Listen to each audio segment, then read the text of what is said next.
when you mentioned Jokic, 32 points, 12 rebounds, 11 assists, 0 turnovers. He's so smart, Bob. Now listen, if Jokic wins the MVP, I would not be disappointed because, like I said, he is the best NBA player because he has no flaws. It's kind of obvious considering his credentials, two-time MVP, Finals MVP, coming off the championship. But how did Jokic take over tonight's game? Same way he takes over every game.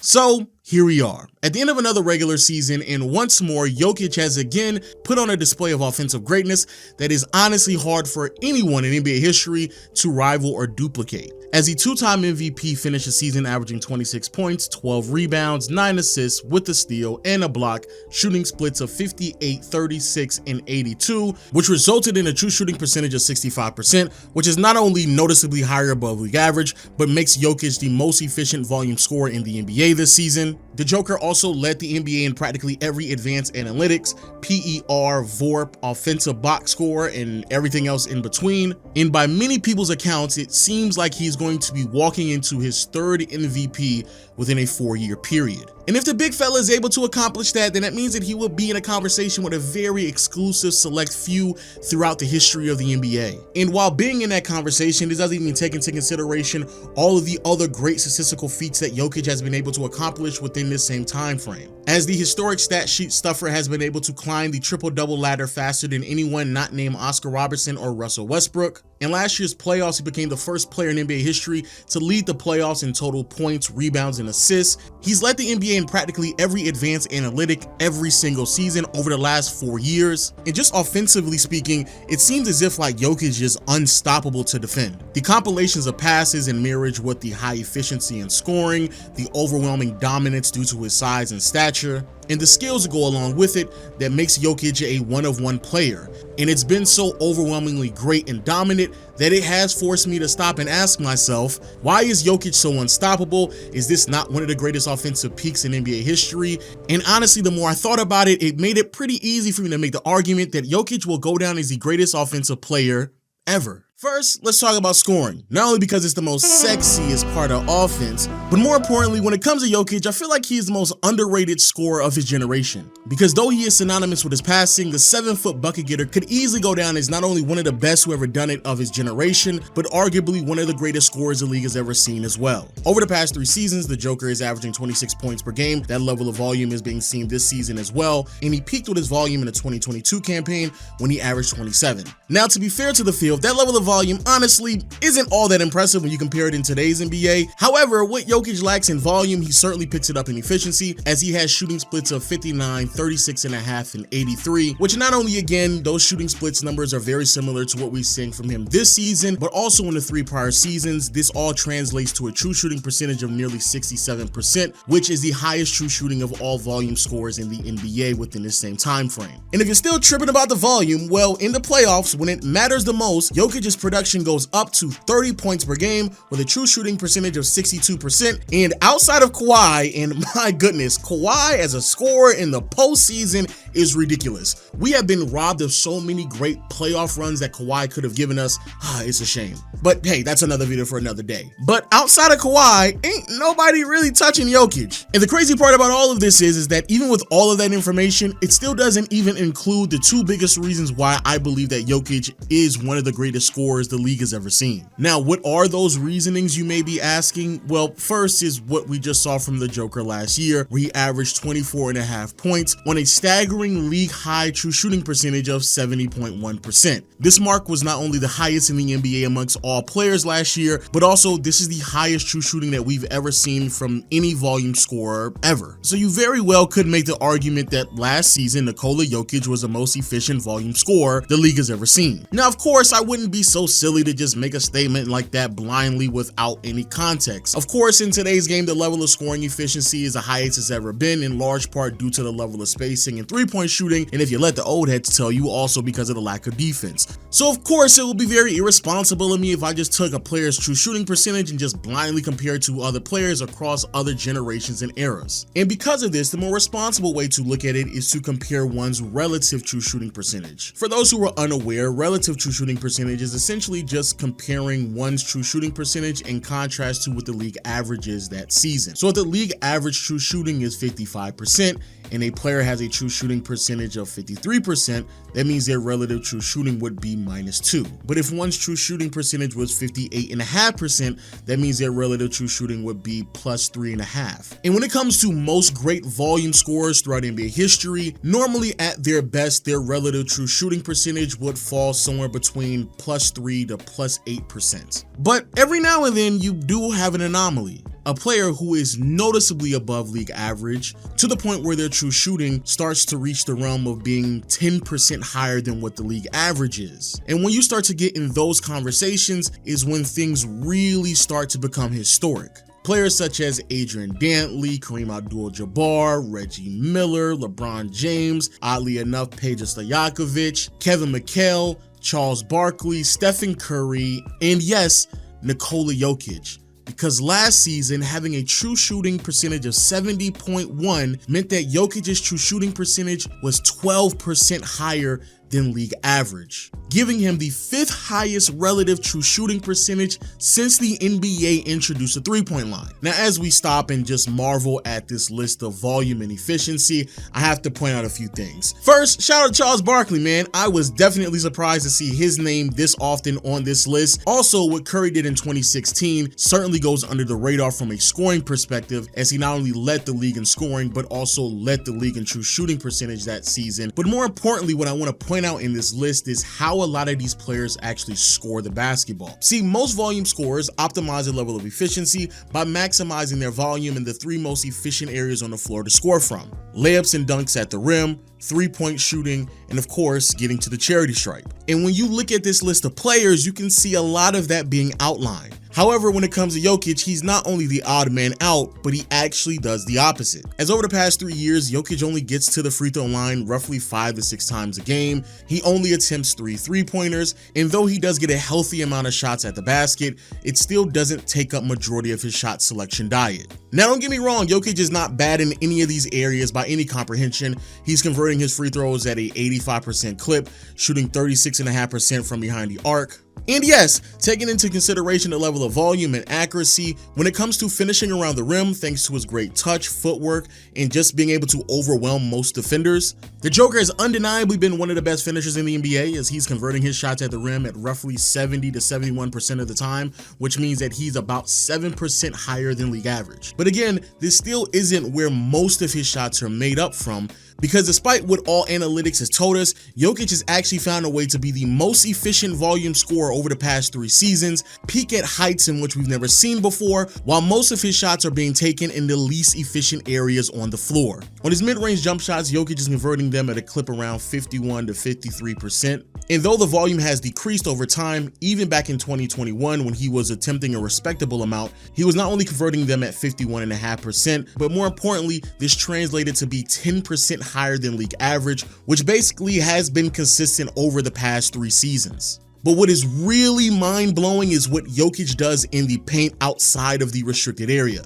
as he not only takes an uncanny amount of shots in this area, leading the NBA in this range, but what really blew me away is that in the lane outside of the restricted area, the league average in the past 3 seasons is roughly around 43%. While Jokic, in this same time frame, is converting these shots at a staggering 60%. And yes, your calculations are correct. Over the last 3 seasons, Jokic has been 16 to 17% higher than league average, where in particular, in the 2022 and the 2023 campaign, he was a whopping 18% higher than the rest of the NBA. And be very mindful that most of the shots that Jokic takes in this area are not quality looks. A lot of them are actually improvised floaters that Jokic is forced to take. But why all of this matters is because if you look at Jokic's middies and his shots in the paint outside of the restricted area, combine them together, you would see that that level of volume is not only the largest for Jokic, but more importantly, he converts those shots at roughly 59%, which means that he is so accurate that he's actually turning inefficient shots into some of the most efficient looks in the NBA over the past 3 seasons. And oh yes, another huge reason why he's such a great scorer is because how much pressure he puts on the defense with his passing ability. Now, I don't think I have to do that much explaining on how Jokic is one of the greatest passers the league has ever seen. It's still very cringeworthy when people try to put prerequisites around his passing ability by labeling him the greatest passing big man ever, but beyond the select few, it is pretty undeniable that the Serbian passing savant is one of the best who ever done it, and the numbers back this up as well, as over the past few years, Jokic's assist numbers have slowly creeped to near double-digit figures while only turning the ball over 3 times a game, and though these numbers aren't as gaudy as Magic Johnson and John Stockton, it is still pretty impressive when you put into context the level of offensive responsibility he has, because I promise you it's going to be really hard to find a player throughout NBA history that's going to provide you with 25 points, 9 assists, while basically only making 3 mistakes on a game-to-game basis. But as many of you all are aware, I am a huge believer that more assists does not equate to better passer. And the reason for this is because assist numbers are heavily dependent in the system in which you play in, as it is practically impossible to record a ridiculous amount of assists without being ball dominant and being on a team where you have to pick up a facilitator role. A great example of this is LeBron. Back in 2019, his assist numbers were roughly 8 a game. Then in 2020, he led the NBA in assists with 10 a game. Then in 2021, it went back down to only 8. Now, do any of us believe that in year 17, LeBron became a miraculously better passer and then a worse one within a matter of 18 months? Or was he just on a team that lacked a point guard, so he had to pick up a different role, which then increased his assist numbers? Yeah, we all know that it's the latter. And this is something that can honestly be seen throughout NBA history. Players become more ball dominant, thus their assist numbers tend to go up. However, when it comes to Jokic, he somehow breaks that mold, as over the past couple of years, his assist numbers gone up. However, he still is nowhere near as ball dominant as other great passers in the NBA. It's just last year, if you look at Jokic's time of possession in contrast to other players who recorded similar assist numbers, you will be able to see that his time of possession is practically half of his passing peers, which is insane. But the reason why he's able to do this is because how quickly he processes the defense. See, most players are reactionary passers. They see what the defense does first and react accordingly with the most appropriate pass. But when you're dealing with a player with a very high IQ like Nikola Jokic, he is an anticipatory passer, meaning that he anticipates what the defense does before they actually do it, and that's how you get passes like this. Oh, Jokic. Or this. Jokic underneath the Porter. Hey! Wow. Or even this. It's by 15. Jokic behind the back. Sprinkling a degree of difficulty in the various ways of passing, and even with assist numbers that may be underwhelming to other all-time greats, it is still very clear that Jokic is one of the greatest passers the league has ever seen. And that last part is very important, because the ability to make high leverage passes is not only a huge contributor to how impactful and effective Jokic is as a scorer, but it also puts this offensive juggernaut into territory of being impossible to defend. Full court lobs. Rebound for Jokic. Long pass. Gordon's out there. And he puts it away. Wow. Transition bounce passes. Keith on the... Oh! What a pass to KCP. And no-look passes out of the post to the inside hand, so only Aaron Gordon can get the ball and no one else. The practical use of being able to make passes like these essentially means that it doesn't matter where Jokic is on the floor or what situation he is in, finding an open teammate is literally just one pass away. And with Jokic's ability to make these type of reads, it means that even double teaming him is practically pointless. If the double team comes from the weak side and Jokic is being doubled in the post, there's now 2 players being left open on the weak side, which then leaves the lone defender to try to make a decision on who are they going to guard. As the elevated player dives to the basket, one would assume that Jokic being doubled would only be able to make that type of a read. But here he is making a one-arm bounce skip pass that is type roping the baseline to an open shooter. And here we are the next possession, and the defense defends him the exact same way. You have to double team him because he's a great post scorer, leaving the weak side defender to make a decision on who he's going to defend. Jokic then jumps up and winds his arm back, and it seems as if like he's going to make another skip pass to the corner shooter, but instead he just lightly delivers the ball to the cutting teammate for an open dunk. And because of this level of passing ability in marriage with the level of volume that we see from a scoring standpoint that peaks at all-time great efficiency, it does beg the question, how do you stop Jokic? Be very mindful that we're this deep into the video and I haven't even talked about some of the small little nuances about offense as well. Jokic is an extremely great offensive rebounder. He moves off the ball well, repositioning himself to give easy looks to his teammates, and nearly 7 feet tall, he's nearly as coordinated as a guard, so he can actually put the ball on the deck and make certain reads, which then gives him the ability to be a ball handler and pick and rolls. As a passing center, he can organize the offense at the top of the break, which then means that the player who's defending him, the opposing team's big man, is now removed from the lane, effectively meaning that the defense no longer has any backline help, which then means the paint is always open for any cutting player, which essentially just means easy points for the Nuggets. And with his wide frame, getting around screens are practically impossible, so now his teammates are basically just walking into open looks. And even if the big dare to think about switching on the guard coming off of a screen or a DHO to try to cut off that easy look, well, now you are in an even worse situation than you were before, because now you have a 6'11", 280-pound post demon being defended by a guard, which is going to result in 2 quick easy points with this hook shot, and oh no, that's actually a lob to Aaron Gordon.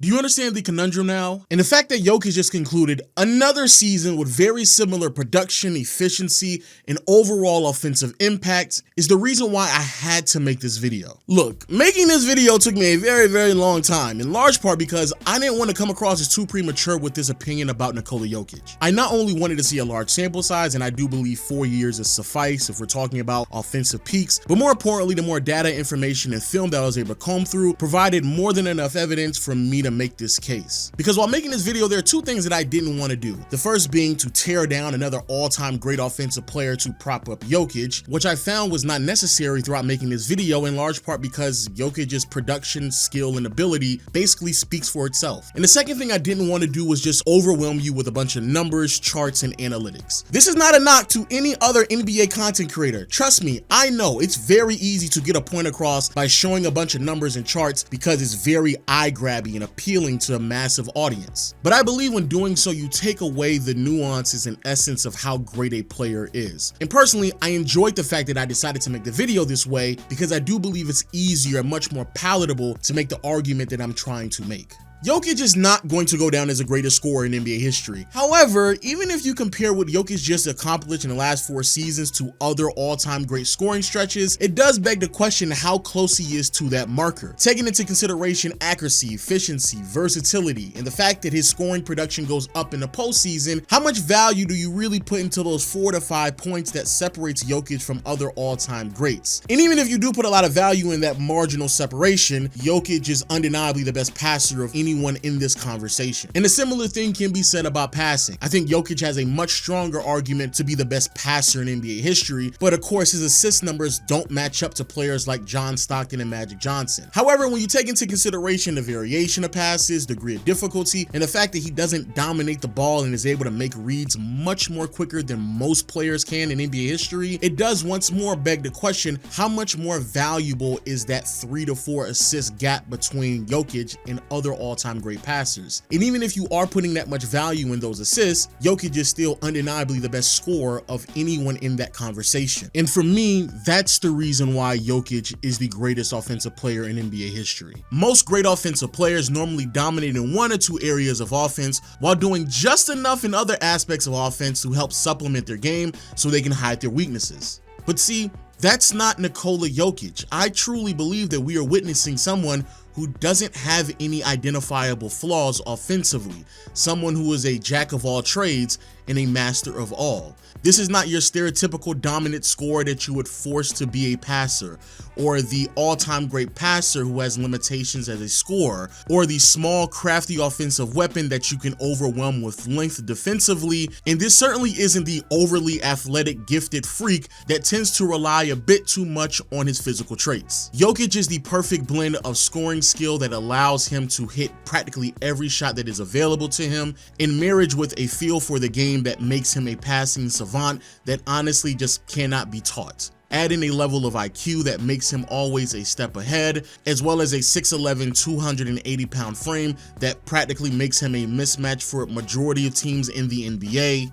And you are presented with someone who is not only unguardable, one of the greatest offensive peaks we've ever seen, and I would argue the greatest offensive player in NBA history. But hey, those are just my thoughts. Please let me know what you think about the video in the comment section below. Also, if you want to see more NBA content from me, I have 2 other channels that I upload much more frequently on those 2 than on this one. And also, I stream NBA games practically daily on a platform called playback.tv. Check me out over there. All links will be in the description. But as always, hit the subscribe button and notification bell. And until next time, I'll see you all later. Peace.